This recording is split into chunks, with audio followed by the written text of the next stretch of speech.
the escaping prisoner was on the verge of death, but under the attentive care of his good brother, Michael could barely hold on for a few more hours. Shaw found a cargo ship heading to Greece, claiming fishermen could help Michael find the best doctor there, but Lincoln worried about Michael still being an internationally wanted terrorist. Once Michael showed his face, he would be arrested. Whip is very anxious and says to Lincoln, "Are you just going to let Michael die?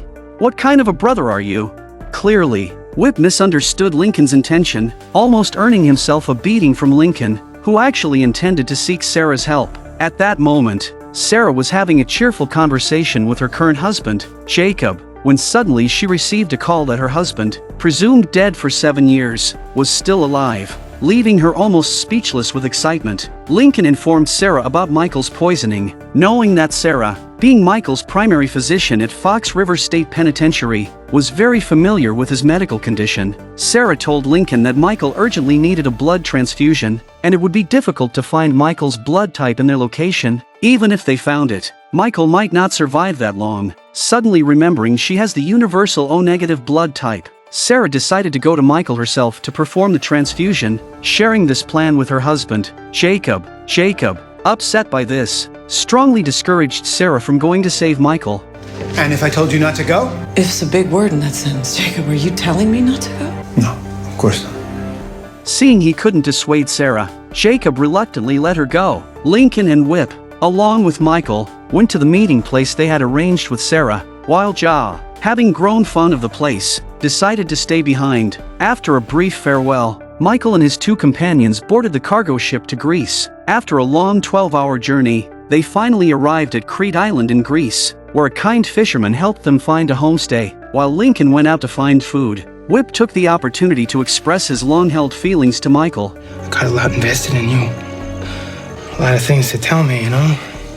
You can't die on me now, Michael, you know? Please. Turns out, Whip was the capable assistant Michael demanded from Poseidon, planning the prison break in Yemen for 4 years, developing a bond like that of real brothers. However, Lincoln's arrival made Whip feel replaced in Michael's heart, leaving him sullen during this time. He prayed earnestly for Michael to pull through. In his coma, Michael dreamed of his son Mike playing with an airplane, which suddenly accidentally fell into the bushes. As Mike went to retrieve it, he was suddenly carried away by a mysterious person, startling Michael awake from the dream. At that moment, Lincoln returned with Sarah. Sarah, who had accepted Michael's death, could hardly believe her eyes upon seeing him alive again. Seeing her once dearly loved husband, Sarah couldn't help but kiss Michael, swearing to cure him. Then, using the medical equipment she brought, Sarah began the blood transfusion for Michael. To not disturb Sarah during the treatment, Lincoln and Whip stepped aside. Whip apologized for his earlier misunderstanding towards Lincoln, who graciously accepted, saying they were now bonded by adversity. Just like real brothers, Michael also gradually showed signs of recovery,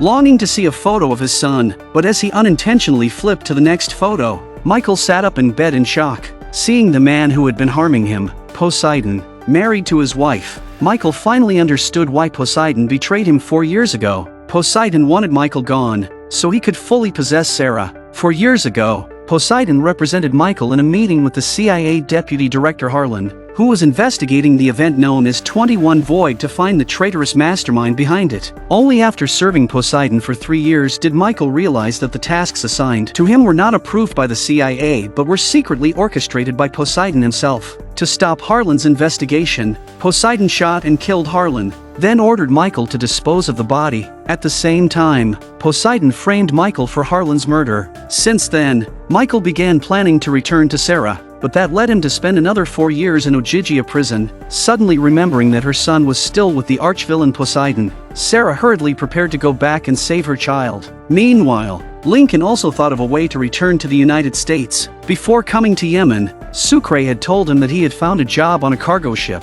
frequently traveling around the world. So, Lincoln made a call to Sucre. At that moment, Sucre had just unloaded cargo not far from Lincoln. However, he was just a worker, and if they wanted to take a ship back to the US, they would have to charter the entire vessel, which would cost $50,000. But Lincoln did not have that kind of money. Hearing this, Sarah quickly took off her family heirloom, Michael cautioned Sarah to temporarily conceal herself and not let Poseidon discover that Sarah knew their secret, as it would put both her son and herself at risk. Sarah needed to find an opportunity to take her son and hide. He promised to find a way to return quickly to find them. And if he hurts our son, I'll kill him.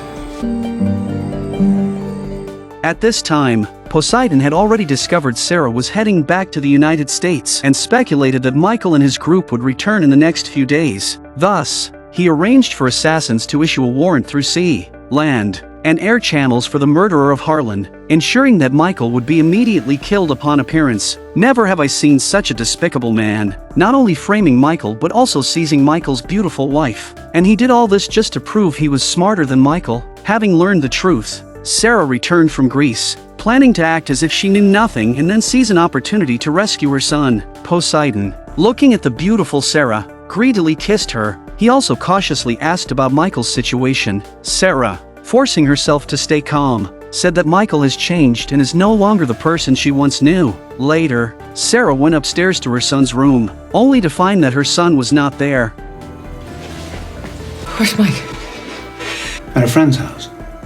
A sleepover. Alerted, Poseidon discovers that Sarah's heirloom ring is missing. Sarah had to find an excuse, but apparently Poseidon wasn't buying it. On the other side, Michael, having recovered from his illness, found Sucre working on the cargo ship. The two brothers, not having seen each other for 7 years, embraced tightly. Whip looked a bit awkward, not expecting Michael to have so many close friends. Sucre took Michael to the captain, who asked for a fee of $50,000. However, Michael only presented Sarah's family heirloom ring. The greedy captain examined the ring closely, warning that if it turned out to be fake, they would all end up feeding the fish. Thus, Michael and his group successfully boarded the cargo ship heading to the United States. Michael was curious about why Sucre was working on a cargo ship. Sucre explained that it was to earn extra money to support his family. The job as a crew member not only offered a very substantial salary, but it also allowed him to engage in some side business. Unexpectedly, the honest and simple Sucre had started such a business. In the evening,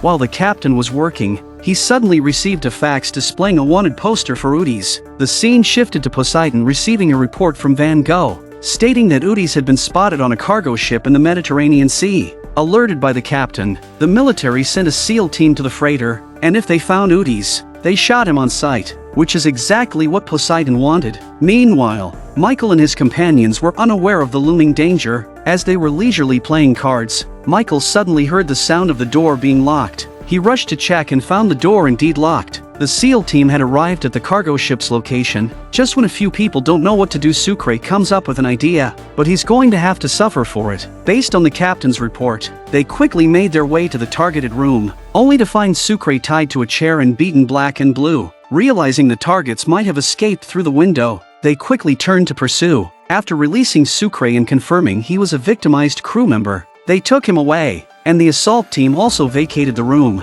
Unbeknownst to them, Michael and his companions were hiding inside a closet. Haven't seen him in years. He calls me, says he needs a ride. I don't know any kind of artist.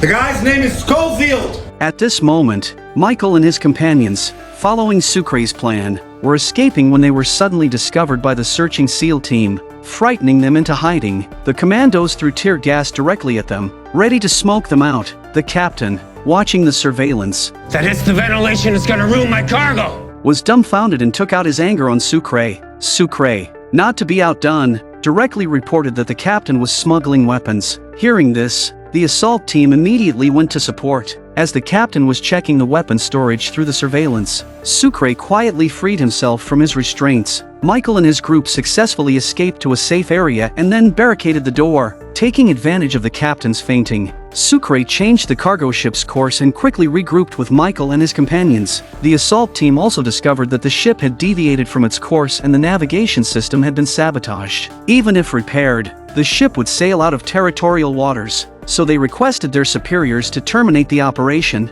Meanwhile, Sarah secretly called Heather, asking her to pick up her son from a friend's house, promising to find a way to meet her. Then, Sarah sneaked into the hallway to find a gun for self-defense. At that moment, Poseidon appeared. He didn't directly expose Sarah's disguise but expressed his dissatisfaction before leaving. Heather called to say she had picked up Mike, and hearing her son's voice, Sarah finally felt relieved. Sarah then took out the gun she had hidden earlier, loaded it with bullets, ready to end the journey for the villain who framed her husband and seduced her. Poseidon also soon received the news that the SEAL team was withdrawing. It seemed he had underestimated Michael and his companions. He then resorted to his last trump card. The scene shifted as a missile rose from the nearby sea. Michael and his group realized something was wrong and quickly escaped on a lifeboat. A dazzling flash of light passed, and the entire cargo ship turned to ashes. Sarah, with a gun aimed at Poseidon, who had lived with her for 7 years, found him not as simple as she had imagined. Just as Heather brought Mike home,